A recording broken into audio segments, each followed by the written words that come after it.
অ্যাকর্ডিয়নের জন্য আমাদের তেমন প্যারা খেতে হবে না, কারণ এখানে একটা স্কোপ আছে। প্রতিটা থিমের মধ্যে কিন্তু এই জিনিসগুলো বিল্ড করা থাকে। আমরা যদি এটাকে ক্লোজ করি, আমরা যদি এখানে অ্যাকর্ডিয়ন কল করি, তাহলে আমরা ডিজাইন করতে পারবো। এই জায়গাটায় যদি বলি অ্যাকর্ডিয়ন বা কলাপসেবল, কলাপসের একটা অপশন পেয়েছিলাম, এই কলাপসেবল কন্টেন্ট, যেটা আমাদের ওই অপশনে নিয়ে যায়। তো এইখানে আমরা এটা পাচ্ছি। এখন এটাকে আমরা মডিফাই করব। ফ্রিকোয়েন্টলি আস্ক কোশ্চেন, যেটাকে আমরা কপি করলে আমরা এটাকে অ্যাড করতে পারি। উপরে ক্যাপশন সেটা ছোট পরিসরে আসবে, এটা বাদ। মিডিয়ামটাকে আমরা চেঞ্জ করতে পারি, এটা আমরা অন্যভাবে করব, এটা আমাদের বামে থাকবে। আর কন্টেন্টগুলোর ক্ষেত্রে আমরা এই কন্টেন্টগুলোকে অ্যাড করব এবং ডিজাইনটাকে চেঞ্জ করবো। আমি এটাকে কপি করলাম, করার পরে একটাতে দিলাম। ওরা কিন্তু ভিতরের কন্টেন্ট দেয়নি, ভিতরে যে কন্টেন্ট সেটা দেয়নি, দিয়েছে যদি আমরা ডানে দেখি কোনো কন্টেন্ট কিন্তু দেয়নি। তাহলে আমরা ওইভাবে রাখবো, ভিতরে আমরা ডেমো কন্টেন্ট দিয়ে কাজটা করব। ডেমো কন্টেন্ট বলতে আমরা এইখানটায় কন্টেন্ট দিব, সে উপরে নিচে যদি কোনো কন্টেন্ট থাকে, যেমন এই কয়েকটা কন্টেন্ট আমরা কপি করতে পারি। আচ্ছা, কপি করা যাচ্ছে না সামহাউ। আচ্ছা, তাহলে আমরা এখান থেকেই কপি করতে পারি। ওকে, আমি এটাকে কপি করলাম, দেন এখানে যাব, তারপর এর ভিতরে আমরা এটাকে বসিয়ে দিই। আচ্ছা, এগুলোকে ক্লোজ করে দিই। ও সরি, এগুলোকে ক্লোজ করে দিই। আমাদের একটা হলেই হবে।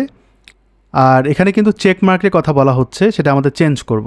আর এখানে বলা হচ্ছে রো কোনো একটা পেজ থেকেও কন্টেন্ট আসতে হবে, সেটা বলা হচ্ছে। বাট আইকনটা কেমন হবে আমাদের এখানে। আচ্ছা, প্রথমত আমি এটাকে সেভ করি, আগে আমরা লোড দিয়ে দেখি এটা আউটপুটটা আসলেই কেমন। তো আমি এটাকে রিলোড দিই, আমরা আউটপুট পাচ্ছি এখানে নিচে। ক্লিক করলে আমরা কন্টেন্টটা পাচ্ছি। কিন্তু আমরা যদি কালার স্কিম চেঞ্জ করি, ক্লিক করলাম, কালার স্কিম আমরা পাবো হচ্ছে এখানে কালার স্কিম, এটা হোয়াইট। আর এখানে বলছে কন্টেইনার কালার স্কিম। যদি আমি এটা দিই, ভিতরে কোনো কাজ করে? যদি এখানে যাই, হ্যাঁ, ভিতরের কালার স্কিমের জন্য কাজ করে। তো আমরা এখানে আবার ক্লিক করি, যদি এখানে ক্লিক করি, এখানে আবার যদি ক্লিক করি, না, এটা কোনো একটা কাজ কোনোভাবেই কাজ করছে না, এটা কোনোভাবে কাজ করছে না।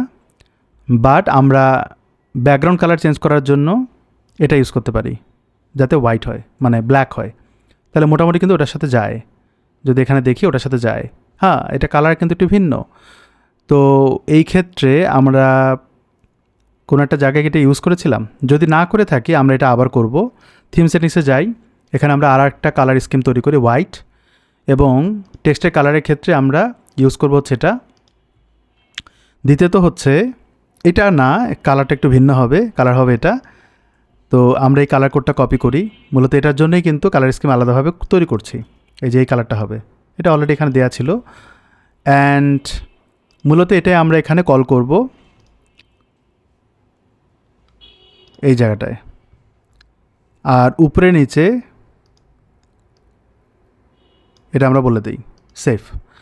এখন আমরা চেক বক্সটা যদি চেঞ্জ করতে চাই, এখানে যেরকমটা আছে ওই রকমটা ওখানে না, ওদের আসলে ডিজাইনটা একটু ভিন্ন। তো এখানে যদি চেক মার্ক, আমরা যদি অ্যারোস তৈরি করি, অ্যারোস তৈরি করা একটু মানে চ্যালেঞ্জিং, এখানে মানে আলাদাভাবে করতে হবে আপনাকে ডিজাইনটা, তাহলে হয়তো ভালো হবে। আর আপনি যদি এখানে তাকান, একটু রিলোড দিয়ে নেই, এখানে যদি ক্লিক করি, তাহলে কিন্তু এই যে দেখেন অ্যারোসটা চিহ্ন আসছে, এটা কিন্তু চলে আসছে অলরেডি। এই চেকটা আমাদের তাহলে দরকার নাই, ওরা কিন্তু এটা না দিলেও চলবে ওদের ভাষ্য মতে। দেন আমরা এটাকে সেভ করি, শুধুমাত্র এই অ্যারোসটাকে আমাদের ঠিক করতে হবে। আর আমরা এইখানটায় কালার কম্বিনেশন নিচে যেটা ইউজ করেছি সেটাই করি। এখন আমরা দেখব যে হোভার এফেক্ট এটা আসে কি না। ওরা কিন্তু এরকম কিছু বলে নাই, সো আমাদের একটু প্যারা কম, কারণ ক্লায়েন্ট যেহেতু বলে নাই, সো আমাদের ওটা ওইভাবে চিন্তা করার প্রয়োজন নাই। দ্বিতীয়ত হচ্ছে আমাদের সাইজটা একটু বড়, তো আমরা চাইলে কিন্তু এটা মিডিয়াম থেকে স্মল করতে পারি। তাহলে সাইজটা কাছাকাছি যায় কি না সেটা একটু ম্যাটার করা দরকার, মানে একটু চেক করা দরকার। আচ্ছা, এবার আমরা এইখানটা যদি যাই 40 pixel 45 line height, inspect element যদি করি, আমরা এখানে দেখব ফন্ট সাইজ 40 পিক্সেল হচ্ছে এটা, আর লাইন হাইট হচ্ছে কত জানি দিয়েছিল, 45 মনে হয়, তাহলে আমরা এরকম পাবো। তো এখানে একটু তারতম্য আছে, রাইট? একটু তারতম্য আছে। যদি আমি এটাকে স্মল থেকে মিডিয়াম করি তাহলে কি আমি যেটা চাচ্ছি সেরকম হয়? আমি এটাকে রিলোড দেই, রিলোড দেওয়ার পর আমি যদি আবার এখানে ক্লিক করি এটা বেশ বড় হয়ে যায়। আমি যদি এবার এখানে ক্লিক করি তখন ছোট হয়ে যাচ্ছে। তার মানে স্মলটাই বেটার, স্মলটাই বেটার এই জায়গাটায়। ওকে, তাহলে আমরা এই পর্যন্ত রেখে দিলাম এটা। আর এইখানে আমাদের ক্লিক করলে কালার কম্বিনেশনটা এইখানে চেঞ্জ করতে হবে। আর হোভার এফের যা আছে থাকলো, অ্যারোসটা এখানটায় যেটা আছে সেটাকে আমরা একটু বোল্ড করব। 24 পিক্সেল দেয়া আছে, আমাদের এখানটায় ক্লিক করা দরকার। আমরা যদি এখানে এসভিজিটা দেখি, এসভিজিটা অনেক ছোট। যদি এটাকে বড় করা যায়, হাইট ওয়েট দেওয়া আছে, এখানে হাইট দেওয়া আছে, যদি আমি এখানে বলি 24 পিক্সেল তাহলে কিন্তু বেশ বড় হয়ে যায়। ওদের 24 পিক্সেলের সাথে সমতুল্য মোটামুটি। তো আমরা একটু ছোট করি, এরকম রাখি। তো এবার যদি ক্লিক করি নিচে উপরে এরকম আসে। আমার মনে হয় এটা বেশ বড়, আমরা এরকম রাখতে পারি। আর এটাকে আমরা রাইটে আর একটু সরায় দিই। আর এখানে টপ থেকে উপরে নিচে একটা স্কোপ থাকে, যেহেতু আমরা সাইজ বড় করছি তো সেক্ষেত্রে এটাকে কিন্তু উপরে নিচে করার একটা স্কোপ থাকে। চাইলে আপনি কিন্তু উপরে উঠাতে পারেন। 40 পিক্সেল দিলাম। এই যে চেঞ্জেসটা করলাম সেটার জন্য বলবৎ থাকে, এই কারণে আমাদের এখানে সামারি আইকন base.css-এ কাজ করতে হবে। অথবা আপনি এটাকে আমার CSS-ও আনতে পারি, বাট আমার CSS ফাইল ওইভাবে কাজ করবে না, কারণ ওদের যেহেতু ওটা ইউজ করছি ওদেরটা এটা ওভাররাইট করাটা বেটার। base.css যেয়ে আমরা এটাকে খুঁজে বের করব। এখন base.css খোঁজার জন্য আমাদের এখানে যাওয়া কাজ, এখানটায় আমরা স্নাইপার্সে যাব, না অ্যাসেটসে যাব, এখানটা base.css, তারপর আমরা এখানে খোঁজখবর নেই, চলে আসছে। দেন আমরা এটাকে কপি করি, আইকন ক্যারেট এই জায়গাটা এটা রিপ্লেস করে দিই। ওকে ওকে, আমি এটাকে রিলোড দিলাম, চেঞ্জ হবে আস্তে ধীরে। আচ্ছা, এই যে কন্টেন্টটা আছে সেটার সাইজ এখানে যেমনটা আছে সেরকমটা লাগতে হবে, 18, 22 বা 23। তো আমি এখানে ক্লিক করি, এখানটায় ক্লিক করি, এখানে আলাদাভাবে কিছু বলেনি, নিচের দিকে আবার ওইভাবে কল করছে। আমরা এখানে দেব হচ্ছে 18 পিক্সেল, ফন্ট লাইন হাইট দিব 23 পিক্সেল, দেন টেক্সট ট্রান্সফর্ম নান করে দেই, মানে সবগুলো বড় হাতের হয়েছে তো নান কাজ করছে না। এখানে মাউস যদি রাখি বেবেস নিউ, আমরা কিন্তু এই ফন্টে ওয়েবসাইট বানাচ্ছি না, তাই না? আমরা যদি এখানে যাই, আমাদের ওয়েবসাইটে ফন্ট কি, এখানে আমাদের ওয়েবসাইটের ফন্টটা মাথায় রাখতে হবে ইন্টার। তো আমাদের ইন্টার বডি ফ্যামিলি যেটা আছে সেটা ইউজ করতে হবে। কোথায় ইউজ করব? এখানটায়। তো আমরা এখানে অলরেডি কল করছি, এটা দিয়ে দিই, তাহলে আউটপুটটা এরকম আছে। বেবেস থেকে বাই ডিফল্ট আপার কেস হয়ে যায় এরকম। তাহলে আমাদের আউটপুটটা কিন্তু কাছাকাছি যায় ওর মতো। তাহলে এখানে ম্যাক্স উইথ যা যা আছে সেগুলো থাকলো, মিনিমাম হাইট থাকলো, এটা ডিজাইনের জন্য, বাকিটুকু আমরা কপি করলাম। তো এইটা আমাদের কপি করে অ্যাড করতে হবে অ্যাকর্ডিয়ন টাইটেলে, যেটা অ্যাকর্ডিয়নে CSS-এ থাকবে। তো আমরা অ্যাকর্ডিয়ন CSS আবার খুঁজে বের করতে হবে আমাদের এখানে। এটা সম্ভবত উপরের দিকে পাওয়া যাওয়ার কথা।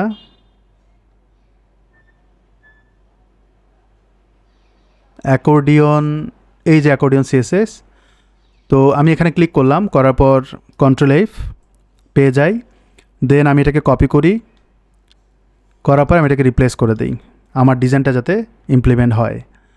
ওকে, এটা গেল। এবং ভিতরে যে কন্টেন্টটা আছে সেটাকে আমরা ঠিক করব। যদিও তারা কিছু বলে নাই, আমরা এটা না করলেও চলবে, ওদের যতক্ষণ পর্যন্ত ওরা কিছু না বলে। আর এখানে কিন্তু বটমে এই বর্ডারটা আছে, এটাকে আমরা কপি করি, কিন্তু উপরের দিকে কোনো বর্ডার নাই। সো এটা আমাদের একটু দেখতে হবে। ডিটেলসে যদি যাই, ডিটেলসে সম্ভবত কোনো বর্ডার নাই, বাট এখানে বর্ডারটা থাকার কথা। আমরা একটাই দেখছি, উপরের দিকে আমরা কোনো বর্ডার দিব না। এই যে এখানে কিন্তু বর্ডার দেওয়া আছে, এটাকে আমরা রিমুভ করে দিব, আর নিচের দিকে বর্ডারটা দিব, বাট কালারটা হবে এটা। এখানে আমরা বলবো এটা। তো এখানে কিন্তু 1 REM, আমরা এখানে বলবো 1 পিক্সেল, সরি এখানে বলবো 1 পিক্সেল, তাহলে আমাদের ওটার সাথে যায়। আর এখানে এটাকে রিমুভ করে দেবো। অ্যাকর্ডিয়নটাকে কপি করি, আমাদের এখানেই পাবো এটা, কন্ট্রোল এফ, এই যে অ্যাকর্ডিয়নের পার্টটা, তো এখানে এই অংশটুকুকে রিপ্লেস করে দিই ওর সাথে, রিপ্লেস, এবং এটাকে আমরা নান করে দিতে পারি অথবা এটাকে 0 করে দিলেও হয়ে যাবে। আর এটাকে আপনি 0 করে দেন, অপাসিটির জন্য 0 থাকে, তাহলে আর দেখাবে না, নিচের দিকে দেখাবে। রিলোড যদি দেই আমরা আউটপুটটা এরকমটা পাচ্ছি যেমনটা আমাদের দরকার। তো এইখানে যে অ্যাকর্ডিয়নটা আমরা দিয়েছিলাম এটাকে আমরা ডুপ্লিকেট করতে থাকবো। আমরা কন্টেন্ট আপডেট করছি না, এইভাবে রাখবো। আচ্ছা, এটা কিন্তু একটু ন্যারো, মানে উইথটা কিন্তু ছোট। তো ওরা আসলে কিভাবে করেছে, ওরা কিন্তু ফুল উইথে করেছে। তো আমরা এখানে রো কন্টেইনার এটা মাথায় রেখে কাজটা করি যাতে বড় সাইজ হয়, হচ্ছে না। আচ্ছা, এখান থেকে কিন্তু ডিজাইন লুকটা চেঞ্জ হওয়ার একটা স্কোপ থাকে। তো আমার নো কন্টেইনার দিয়ে রাখি, ওরা কিন্তু উইথটা ছোট, রাইট? সেক্ষেত্রে ইমেজের একটা বার্ড আছে ডানে বামে থাকে, সেটা আমরা এখানে দিব না, ইমেজে কোনো কাজ করব না। আর হেডিংটা বামে থাকবে, হেডিংটাও কিন্তু আমাদের চেঞ্জ করতে হবে, সেটা আমরা একটু হাত দিই। কেন, কি চেঞ্জ করব বলেন তো? আমরা এখানে ফন্টটাকে চেঞ্জ করব। আমরা এখানে যেহেতু H3-তে এই ফন্টটা দিয়েছিলাম, আর এখানে যাওয়ার পরে আমরা ফন্ট সাইজ, আচ্ছা কাজ করিনি ফন্ট সাইজের, এখানে যে অ্যাকর্ডিয়ন হেডিং আছে সেইখানে আমরা কাজ করব। তো আমি যদি এটা দিই ফন্টটা চেঞ্জ হয়ে যাবে। আর আমরা বলেছিলাম, এটা তো বড় হাতের, সমস্যা নেই, আমরা বড় হাতে আলাদাভাবে করবো, 40-45। তো আমরা এখানে বলবো যে ফন্ট সাইজ 40 পিক্সেল, আর line height 45, line height 45 pixel, এটাই আমাদের দরকার। তো এখানে বটম দিয়েছে, সেটা থাকলো। কলাপসেবল কন্টেন্ট, এটা কলাপসেবল কন্টেন্টে পাওয়া যাবে। মাউস যদি রাখি, অ্যাসেটস কলাপসেবল কন্টেন্ট সিএসএস, এটা আলাদাভাবে আসছে, অনেকগুলো সিএসএস ফাইল তৈরি করেছে তারা। কলাপসেবল কন্টেন্ট এই যেটাতে, তো আমরা যদি এখানে কন্ট্রোল এফ দেই, আমরা এর ভিতরে এই জিনিসগুলো পাচ্ছি, এইখানটা অ্যাড করতে হবে। তো আমরা পুরোটাই এতটুকু কপি করি, করার পরে আমি যদি এখানে অ্যাডও করি, এই ফন্ট ফ্যামিলি যেটা আছে সেটা কিন্তু গ্লোবাল হবে। তো এই জন্য আমরা এটা বাইরে কোথায় অ্যাড করে দেব। গ্লোবাল বলতে সবসময় ফন্ট ফ্যামিলির জন্য এটাই হয়। আচ্ছা, এখানে কিন্তু কিছু চেঞ্জে আসছে, আচ্ছা এটা থাকবে না, এই যে ভার দিয়ে এটা করে দিলাম, তাহলে চেঞ্জেসটা আমরা ফিক্সড পাবো। রিলোড যদি দেই ফিক্সড পাবো, হয়নি? আচ্ছা আসবে, রিলোড দিলে আসবে। আচ্ছা, এখন এটা কিন্তু উইথটা বাড়াতে হবে। আমি যদি এখানে যাই, এতটুকু অংশ, আচ্ছা আমরা যে কন্টেন্ট আপডেট করলাম সেটা কিন্তু আসেনি, আচ্ছা আমরা সেভ করে নিই, এই জন্য আসেনি। তো আমরা যদি এবার রিলোড দেই, আমরা আউটপুটটা পাচ্ছি এরকম। এবং এটা কিন্তু অনেক ছোট, এটা বড় করতে হবে। বড় বলতে এটা আমরা এতটুকু পাচ্ছি, যেটা ম্যাক্স উইথ হচ্ছে এটা। তো আমরা এটা কত বড় করব? আমাদের কন্টেন্ট বেস করব 960। তো আমরা এখানে ম্যাক্স উইথ 960 পিক্সেল দিয়ে দেব। এটা যে দিচ্ছি এটা কোথায় দিব? কলাপসেবল কন্টেন্টের ভিতরে, অর্থাৎ এই সিএসএস ফাইলের মধ্যে আমরা এখানে এটা পাচ্ছি 960 দিয়ে দেব। তো 960 পিক্সেল, তাহলে এটা বড়সড় হবে। ওকে, আমরা এটাকে রিলোড দেই, জাস্ট কন্টেন্ট আপডেট করতে হবে আমাদের। আচ্ছা, এখন এটা গেল।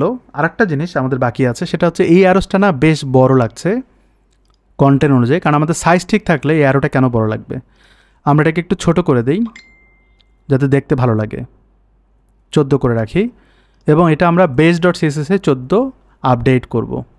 base.css এই যে এখানে আমরা 14 করে দিলেই হয়ে যাবে। আচ্ছা গেল, এটা ক্লিক করলে এটা এইভাবে আসবে। বাকিটুকু আমরা ফিডব্যাক নিয়ে কাজ করব। আচ্ছা, এরপরে কি কাজ? এরপরে হচ্ছে ফুটার করলেই কিন্তু আমাদের মোটামুটি ডান। আর এখানটায় এই জায়গাটা একটা কাজ আছে, যেমন এটা কিন্তু 817 পিক্সেল, আমরা কিন্তু এটা কমাইনি, এটা সব জায়গা থেকে 817 পিক্সেল হতে হবে। এটা কিভাবে করবেন? এটা খুব সহজ, কঠিন না। আমরা এখানে প্রোডাক্ট সেকশনে আমরা যে পেজ উইথ ইউজ করেছিলাম কাস্টম প্রোডাক্টের জন্য, নর্মালি আমরা উপরের কোথাও আমরা এটাকে বলে দিব ম্যাক্স উইথ 817, তাহলেই হয়ে যাবে। ওকে, এটাকে ইম্পর্টেন্ট করে দিই যাতে আমাকে প্রায়োরিটি দেওয়া হয়। এবার যদি দেখবেন এটাকেই বড় লাগবে, ওটাকে ছোট লাগবে। রিলোড যদি দেই, খেয়াল করেন তাই কিন্তু হচ্ছে, এবং তাই করা উচিত ওদের ভাষ্য মতে।